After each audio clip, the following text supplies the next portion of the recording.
Assalamualaikum warahmatullahi wabarakatuh.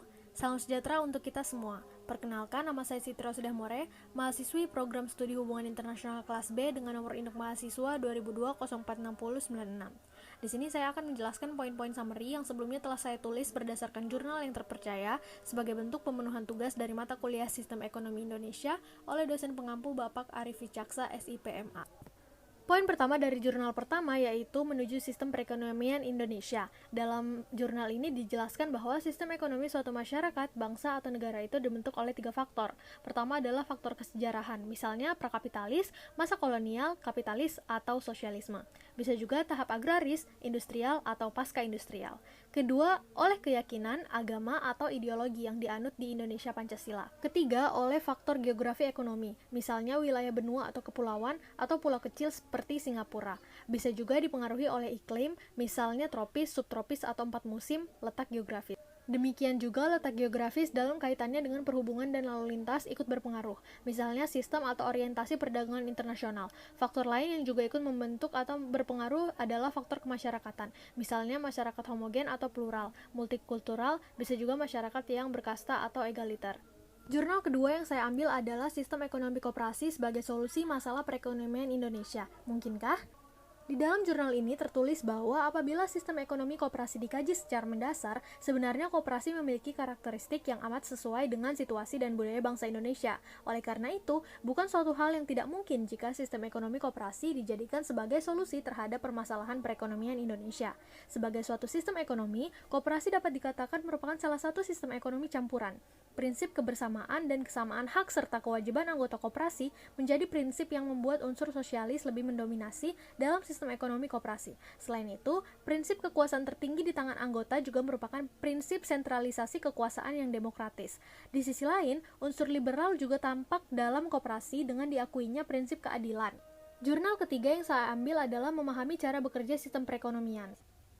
Sistem ekonomi suatu negara pada umumnya meliputi 4 tugas pokok. Yang pertama, menentukan apa, berapa banyak, dan bagaimana produk-produk dan jasa-jasa yang dibutuhkan akan dihasilkan. Yang kedua, mengalokasikan produk nasional bruto atau PNB untuk konsumsi rumah tangga, konsumsi masyarakat, penggantian stok modal, dan investasi. Yang ketiga, mendistribusikan pendapatan nasional atau PN di antara anggota masyarakat, atau sebagai upah atau gaji, keuntungan perusahaan, bunga, dan sewa. Yang keempat, memelihara dan meningkatkan hubungan ekonomi dengan luar negeri. Sistem ekonomi di Indonesia sering digolongkan dalam sistem ekonomi campuran, karena kenyataannya hak milik individu diakui, tetapi sepanjang penggunaannya tidak mengganggu hak-hak masyarakat atau negara. Oleh karena itu, dalam mekanisme pengaturan ekonomi, ada bentuk campur tangan pemerintah. Alasan perlunya campur tangan pemerintah yaitu untuk mencegah perusahaan-perusahaan besar turut mempengaruhi kebijaksanaan politik dan ekonomi, serta untuk mencegah organisasi buruh atau gabungan menekan pengusaha dan menentukan harga barang. Jurnal keempat yang saya ambil adalah melihat sistem perekonomian Indonesia dengan perspektif Islam. Dalam buku ini dijelaskan banyak sekali sistem Indonesia yang menyimpang dari sumber hukum atau ajaran Islam. Secara garis besar, ciri khas ekonomi yang berdasarkan Al-Quran ini terletak pada aspek pemikiran, yang meliputi sumber wahyu atau yang disebut dengan nakli, dan sumber sains atau yang disebut dengan akli atau ijtihad. Di Indonesia, bunga dijadikan aspek utama dalam mendorong sektor real, padahal dalam kenyataannya dapat terlihat jelas bahwa bunga akan meningkatkan biaya produksi, sehingga sulit untuk membangun usaha dengan melakukan pinjaman uang dengan sistem bunga. Daripada memberlakukan bunga, ekonomi Islam lebih menawarkan pola bagi hasil yang tidak akan menimbulkan kenaikan pada biaya produksi, sehingga kemungkinan terjadinya kenaikan inflasi sangatlah minim. Dalam ekonomi Islam, diajarkan mindset seseorang menjadi lingkaran atas kesejahteraan orang lain tidak hanya bagi diri sendiri seperti dalam ekonomi Indonesia sekarang.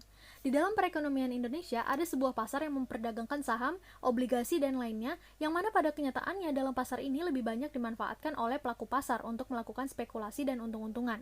Di dalam Islam, hal ini dilarang sesuai dengan surah Al-Maidah ayat 90. Dalam sistem ekonomi yang secara de facto dilaksanakan di Indonesia sekarang, menyebabkan terjadinya ketimpangan pada masyarakat Indonesia, baik itu ketimpangan pendapatan, kesejahteraan, dan pendidikan serta kesehatan. Hal ini dikarenakan dengan sistem yang ada memungkinkan seluruh keuntungan hanya bertumpu pada segelintir orang saja, sehingga pemerataan tidak akan terrealisasi. Hal ini sangat bertentangan dengan ekonomi Islam yang mana Allah telah berfirman dalam surah Al-Hasyr ayat 7. Untuk memenuhi target sektor real di Indonesia sering terjadi perusakan alam dengan semata-mata berorientasi pada profit yang besar, yang mana menurut Islam sendiri hal ini sangat dilarang. Selanjutnya, jurnal kelima yang saya ambil adalah pembangunan ekonomi berbasis agribisnis sebagai wujud dari pembangunan ekonomi yang berkelanjutan. Pembangunan ekonomi berbasis agribisnis merupakan strategi pembangunan ekonomi yang berbasis pada pendayagunaan kemampuan rakyat banyak dalam bidang agraris di mana pertumbuhan dan pemerataan ekonomi terwujud sekaligus. Dalam pembangunan ini, rakyat berperan sebagai pelaku ekonomi.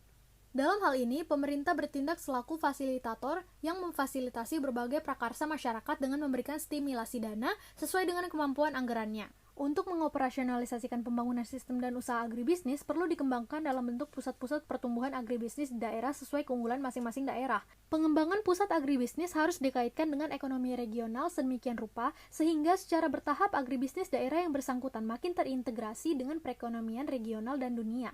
Demikian poin-poin singkat dari hasil summary 5 jurnal, kurang lebihnya mohon dimaafkan dan semoga podcast ini dapat memenuhi persyaratan tugas yang telah diberi. Wassalamualaikum warahmatullahi wabarakatuh.